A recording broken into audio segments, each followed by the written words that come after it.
பரிசுத்த வேதாகமும் ஆதியாகமும் முதற்கொண்டு வெளிப்படுத்தின விசேஷம் வரைக்கும் ஆண்டவராகிய இயேசு கிறிஸ்துவை குறித்து பேசுகிறது. அதை நாம சுருக்கமாக பார்க்கலாம். ஆதியாகமத்தில் அவர் சகலத்தையும் படைத்த சிருஷ்டிகர் மற்றும் ஸ்திரீயின் வித்து. யாத்ராகமத்தில் அவர் பஸ்கா ஆட்டுக்குட்டியாக இருக்கிறார். லேவியர் ஆகமத்தில் நம்மை பரிசுத்தமாக்குகிற பிரதான ஆசாரியராக இருக்கிறார். என் ஆகமத்தில் நமக்கு வழிகாட்டியாக இருக்கிறார். மேகஸ்தம்பத்தினாலும் அக்கினி ஸ்தம்பத்தினாலும் முன் சென்றவர். உபாகமத்தில் நமக்கு கற்றுக் கொடுக்கும் ஆசிரியராக இருக்கிறார். மோசை போல தீர்க்கதரிசியாக இருக்கிறார். யோசுவா புஸ்தகத்தில் கர்த்தருடைய சேனையின் அதிபதியாக இருக்கிறார். நம்மை ரட்சித்து நமக்கு வெற்றியை தருகிறவர். நியாயாதிபதிகள் புத்தகத்தில் அவர் நீதி உள்ள நியாயாதிபதியாக இருக்கிறார். ரூத்தில் நம்மை மீட்கும் உறவினராக இருக்கிறார். 1 சாமுவேலில் ஈசாயின் வேறுமானவர்.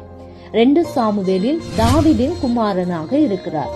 1 ராஜாக்களில் சாலமோனை விட பெரிய ஆட்சியாளராக இருக்கிறார். 2 ராஜாக்களில் ராஜாக்களுக்கெல்லாம் ராஜாவானவர், ராஜாதி ராஜாவாக இருக்கிறார். 1 நாளாகமும் மற்றும் 2 நாளாகமத்தில் நம்ம என்றென்று மரசாலும் ராஜாவாக இருக்கிறார். எஸ்ராவில் உண்மை உள்ள வேத பாரகன், அவரே நம்முடைய தேவாலயமாக இருக்கிறார். நெகேமியாவில் இடிந்து போனவைகளை மீண்டும் எடுத்து கட்டுகிறவர், எதிரிகளிடமிருந்து நம்மை பாதுகாக்கும் பலத்த மதிலாக இருக்கிறார். எஸ்தர் புத்தகத்தில் நமக்காக பரிந்து பேசுகிறவராக ஆண்டவர் இருக்கிறார். யோபு புத்தகத்தில் நமக்கான மத்தியஸ்தராக ஆண்டவர் இருக்கிறார். சங்கீதங்களில் அவரே நம்முடைய சங்கீதமானவர் மற்றும் நம் பாடலின் காரணராக அவர் இருக்கிறார். நீதிமொழிகளில் அவரே நமக்கு தேவ ஞானமாக இருக்கிறார்.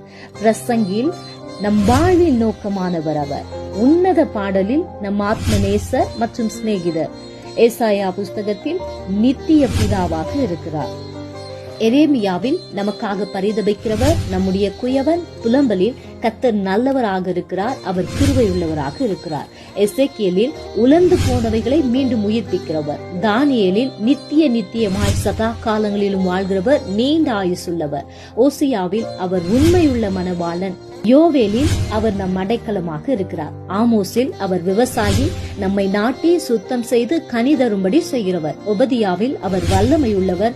யோனாவில் நாம் மனம் திரும்பி வரும்போது நம்மை மன்னித்து ரட்சிக்கிறவர். மீகாவில் தேசத்தின் நீதிபதியாக அவர் இருக்கிறார். நாகூமில் எரிச்சல் உள்ள தேவனாக இருக்கிறார். ஆபகூக்கில் அநீதியை நீக்குகிறவர், அவர் பரிசுத்தமானவர். செஃபனியாவில் நம்மை பாதுகாக்கும் போர் வீரனாக ஆண்டவர் இருக்கிறார். ஆகாயில் உண்மையான ஆராதனையை அவர் மீட்டெடுக்கிறவராக இருக்கிறார். சகரியாவில் அவர் சேனைகளின் கர்த்தரானவர். மல்கியாவில் அவர் நீதியின் சூரியன், உடன்படிக்கையின் தேவன்.